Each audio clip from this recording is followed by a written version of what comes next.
Conmigo el profesor Mario Rodríguez. Exactamente, jornada única. Arrancó la semana pasada y de una vez los gremios magisteriales realizaron una conferencia de prensa en el Magisterio Panameño Unido. Ahí dijeron que no estaban claros qué es lo que el Ministerio de Educación quería decir con la jornada única. Profesor Mario Rodríguez, bienvenido. Buenos días. A propósito pues de los gremios magisteriales, hace aproximadamente unos 2 meses se tuvo una jornada de explicación en el edificio 232 con todo el comité, diríamos, ejecutivo de parte de Meduca, con la participación de la señora ministra, y allí se les explicó los pormenores a los gremios. A los gremios. Ciertamente que uno de los líderes que más he escuchado hablar de que es Humberto Montero, que fue el que dijo. Él estuvo presente, pero hay otro líder que siempre dice que no se les ha explicado nada y él no estuvo en esa reunión. Pero independientemente de eso, lo que hay que destacar es que este es un escenario o un espacio de observación. Sí. No es ni siquiera un plan piloto que deberá cubrir por lo menos un 10 o un 15% de las 3.000 y tantas escuelas. No son 300 y tantas escuelas, son apenas 21 escuelas. 10.000 estudiantes. Que cubren 11.000 y pico de estudiantes y unos 700 profesores. De manera que hablar de que en su totalidad sí, el universo educativo no está informado, obviamente que es cierto, pero también es cierto que este espacio de observación está bien focalizado precisamente para eso, en estas 21 escuelas, para sobre la marcha poder hacer los ajustes y en el mediano plazo, porque no es ni siquiera en el próximo año, en el mediano plazo poder incrementar el número de escuelas. Por lo que yo tengo entendido, es decir, ni siquiera estos 5 años o los próximos 4 años se tomará todavía para llegarle al 100% del universo. Yo tengo que ser objetivo porque esa ha sido mi carrera toda la vida. Yo soy físico de profesión y lo menos que puedo es engañarme a mí mismo. Usted es un hombre de números. El rezago de infraestructura que lleva por lo menos unos 50 años. Aparte de lo que significaría el tema del sostenimiento de este proyecto, hace que este sea una visión al mediano y a largo plazo. Obviamente que no debiéramos esperar más de 10 años, como lo han hecho otros países, que sí, República Dominicana lo ha hecho, para llevar a todo el sistema educativo a la jornada única, porque los beneficios son altamente positivos, no solo para la educación en términos muy precisos, sino para la sociedad panameña en términos Profesor, generales. Tal vez esté jugando un poco con la edad, pero más o menos a mediados de los 70 fue donde se dio eso de que en la mañana una escuela tenía una jornada y en la tarde otra, y quedaron todas las escuelas siendo ni chicha ni limonada, incluso con 2 nombres distintos. Esto, obviamente, revertirlo va a ser un proceso que tomará también muchos años. La ministra habla de 10.000 aulas escolares que se necesitan para implementar la jornada única. 10.000 aulas escolares que supone 50 nuevos colegios de media. Sí, porque como tú lo has dicho, en el 70 se dejó de construir nuevas aulas. Y aún aquellas, como el Artes y Oficios y otras que son casi que centenarias, pues no se le ha hecho el mantenimiento en el tiempo respectivo. De manera que el tema de la jornada única sí, tenemos que verlo con mucha seriedad. Y por eso este es un espacio de observación. Ojalá que esto se convierta en una política de Estado, no solo de gobierno, porque sabemos y estamos convencidos desde Meduca que esto pudiera ser, diríamos, la llave maestra que ayude a resolver muchos problemas que parten precisamente de una educación que todavía no responde a las necesidades del país. Porque yo, por ejemplo, hoy día tenemos al Instituto Fermín Nodo en paro, y realmente yo creo que no es ético que nosotros estemos hablando de crear nuevas escuelas cuando un instituto de excelencia como es el Nodo tiene esos salones de clase que parecen salidos de una zona de guerra. Yo estoy seguro que en Siria hay salones de clase mucho mejor que estos del Instituto Fermín Nodo.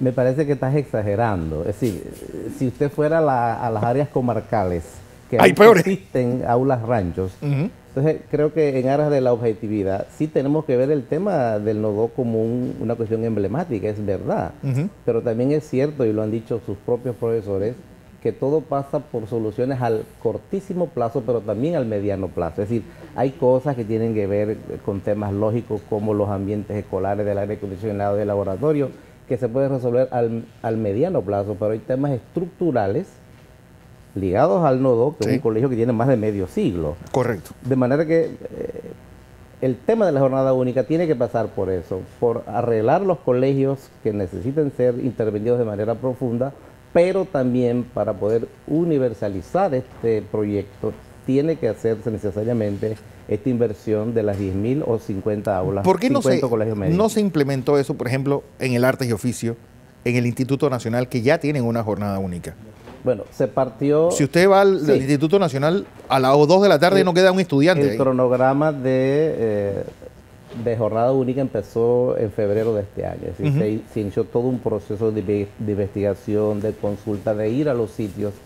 Y también se tomó en cuenta, diríamos, el criterio de opcionalidad de los colegios. Es decir, aquellas comunidades educativas que tenían las condiciones para entrar en el proyecto y así lo desearan, es las que están participando. Estamos hablando de 21 colegios aquí en el Panamá Centro, la Escuela República de México, por ejemplo en Herrera, el Colegio Básico de Parita y otras. Sí. De manera que, como decía Ausbel, para aprender hay que querer aprender. Claro. Y aquí igual, para que el proyecto de jornada única tenga un éxito, los colegios, la comunidad educativa, debiera haber mostrado el interés, y eso es lo que ha ocurrido, y lo hemos visto en la semana pasada con la jornada de inducción con los 21 directores de centros escolares.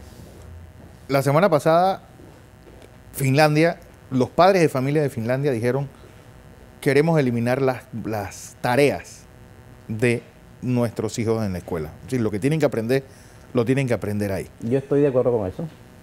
Es decir, la jornada única incluiría dejar tareas también. La jornada única incluye desarrollar ejes transversales para la formación integral, pero también supone un apoyo en el sitio de reforzamiento académico. Yo creo en lo que usted ha dicho, incluso si lo vemos a nivel superior, aquí hay universidades que más bien parecen lugares de comida rápida, si todo es para llevar. Y si hay algo que en competencias está clarísimo, es que usted tiene que evaluar las competencias en el lugar, en el momento y en las condiciones adecuadas para poder aplicar las herramientas de evaluación respectivas. De manera que la jornada única sí lleva esa parte innovadora de tratar de descargar al estudiante en sus labores en la casa, porque en primer lugar en la casa probablemente no hay nadie quien le pueda apoyar. Claro.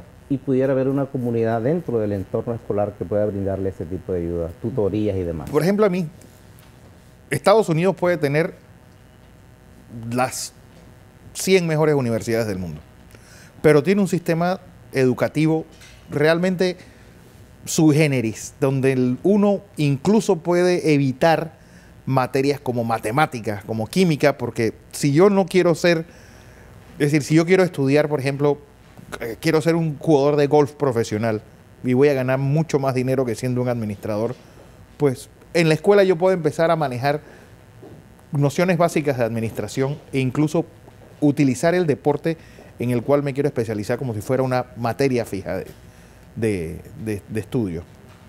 Esto se puede estar planteando dentro de la jornada única, porque a lo que quiero llegarle es ¿qué va a pasar en las tardes? ¿Habrá clases de idioma? ¿Habrá clases de deporte? Es decir, ¿qué se le va a desarrollar a los estudiantes? Bueno, el modelo que se plantea es el bloque académico en la jornada matutina, y a partir del mediodía, una vez se termine el almuerzo o el descanso, ir al desarrollo de los ejes transversales que tiendan a la formación integral: deporte, arte, danza, tutorías, etcétera.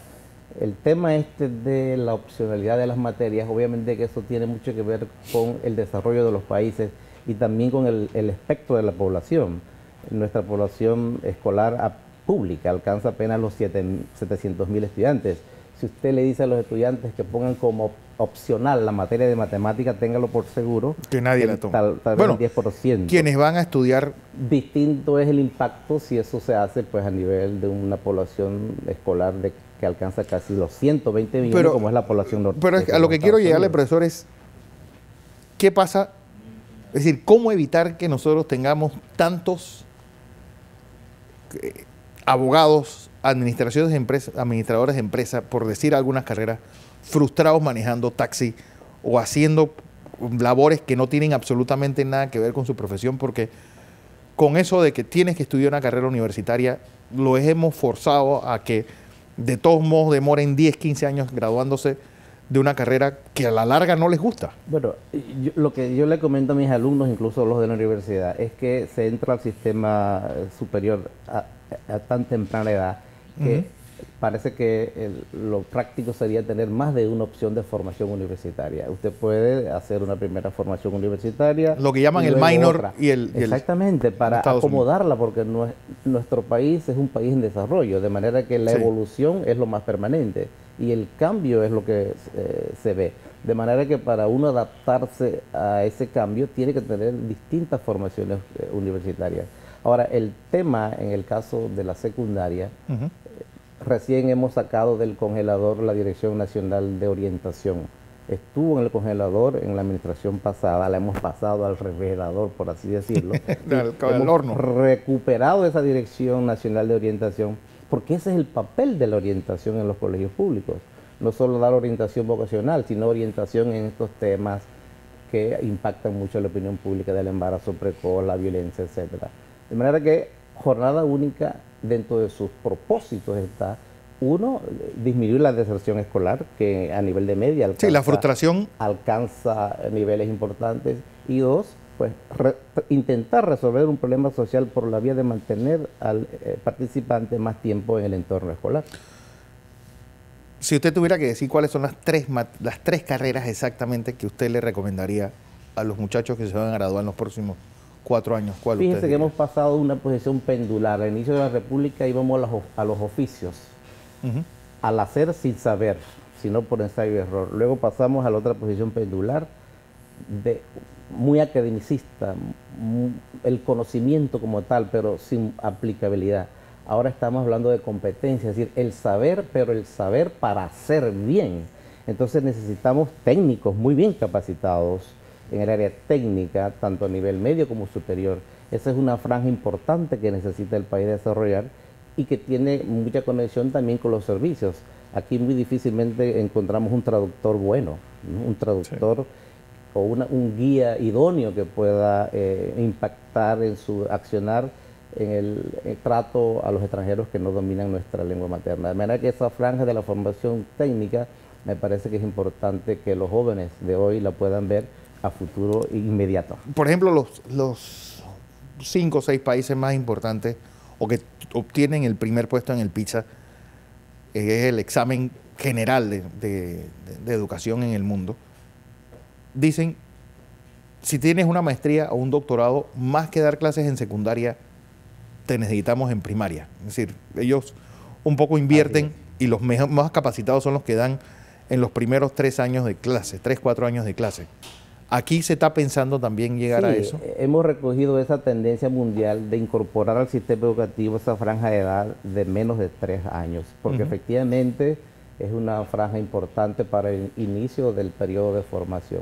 Y a propósito de PISA, pues ya hemos dicho público que en 2018 vamos a volver a PISA, tal vez no con la expectativa de remontar resultados muy negativos, sino tener una base de dónde estamos y tal vez confirmar un aspecto positivo de PISA. Aquí siempre se dice que Latinoamérica llega de último en PISA, es verdad, pero también Latinoamérica es de los primeros en cuanto a la felicidad de los estudiantes. Los estudiantes más felices en la escuela son los de Latinoamérica. Y eso hay que recuperarlo y eso hay que aprovecharlo porque es un punto a nuestro favor. Claro, yo le digo a mis alumnos, a lo mejor el panameño es muy feliciano. Exacto. Pero el hecho de que sean felices en el aula, en el entorno, ayuda a aprender más. Bueno, que no es y lo lo mismo, decía Ausubel, y Ausubel no estaba equivocado. No es lo mismo dar clases en un invierno cerrado que en medio del sol. Así es, profesor. Gracias, entonces. Y sobre jornada única, ¿va a haber más, van a acercarse más a los gremios docentes? Bueno, a propósito de los gremios, yo sí quiero ser bastante objetivo. Hemos conversado con ellos, ellos tienen su posición. Sin embargo, los profesores de estos 21 centros escolares tienen tal vez una visión distinta a la de los líderes, porque ellos están viendo cómo ha ido evolucionando el proyecto. De manera que en el marco de la tolerancia de las ideas, yo presido la mesa bilateral de diálogo con los 16 gremios. Sí. Pero sí debo decir que en lo que respecta a los 21 colegios que están en este escenario de investigación, la posición y la actitud de los docentes es altamente positiva. Y le toca a los directores antes de fin de año ver estos aspectos lógicos del proyecto, el acomodo de las infraestructuras, ahondar más en la sensibilización con los padres de familia, porque hay preguntas del traslado, de los, Claro. etcétera. Y para febrero del próximo año, aquellos colegios de los 21 que estén a punto para iniciar su plan de actividades lo harán. ¿Qué pasará, profesor? Porque muchos profesores y maestros complementan su salario trabajando en una escuela en la mañana y una escuela en la tarde. ¿Qué pasará con los ingresos de los docentes? Cada centro escolar tiene su propia, diríamos, idiosincrasia, por decirlo de algún modo, y los directores dentro de su plan de actividades tienen que tomar en cuenta esos acomodos. Le corresponderá al docente decidir si él quiere participar en un plan extra de actividades y, como decimos en buen panameño, tirar sus numeritos, porque efectivamente el docente que participe en estas actividades, incluso el personal directivo o administrativo, va a recibir un bono, un pago extra por su trabajo. Nadie aquí va a trabajar de gratis, no solo porque no tenga la voluntad, sino porque es una necesidad. El trabajo dignifica, y más en estos momentos que se hace muy necesario. Una frase fuerte esa de que el trabajo dignifica. Sí, es bastante absolutista, pero yo como social cristiano la comparto. ¿Ah, sí? Todo trabajo dignifica. ¿Qué va a pasar con el almuerzo de los estudiantes? En la encuesta que se hizo en jornada única, ese fue el tema más recurrente. Se hizo una encuesta y ese fue el tema que tuvo un pico altísimo, y los señores directores han planteado, a propósito de las instancias del Ministerio de Educación, dos posibles escenarios. Uno, que sea el colegio el que se encargue, de acuerdo a sus instalaciones, proveer la alimentación, obviamente con los recursos que tiene que brindar Meduca, o que se contrate de manera externa. Pero ese es, diríamos, la causa. El efecto del costo que eso significa también se ha valorado. Pudiera ser un costo mínimo por parte de los padres de familia, tomando en cuenta las zonas que están más deprimidas. Un subsidio al almuerzo. Diríamos, porque tampoco podemos ir al extremo, como escuchamos en algunas posiciones, de que padres de familia dicen que tienen que dársele el almuerzo, o es que acaso ahora cuando los muchachos salen al mediodía no tienen almuerzo en su casa. Desde luego que sí. Entonces el padre de familia tiene, y afortunadamente hemos escuchado posiciones en ese sentido, que afrontar o ver que necesariamente tiene que hacer soporte, porque al fin y al cabo es una inversión más para la educación de sus hijos y sobre todo para el país en términos generales.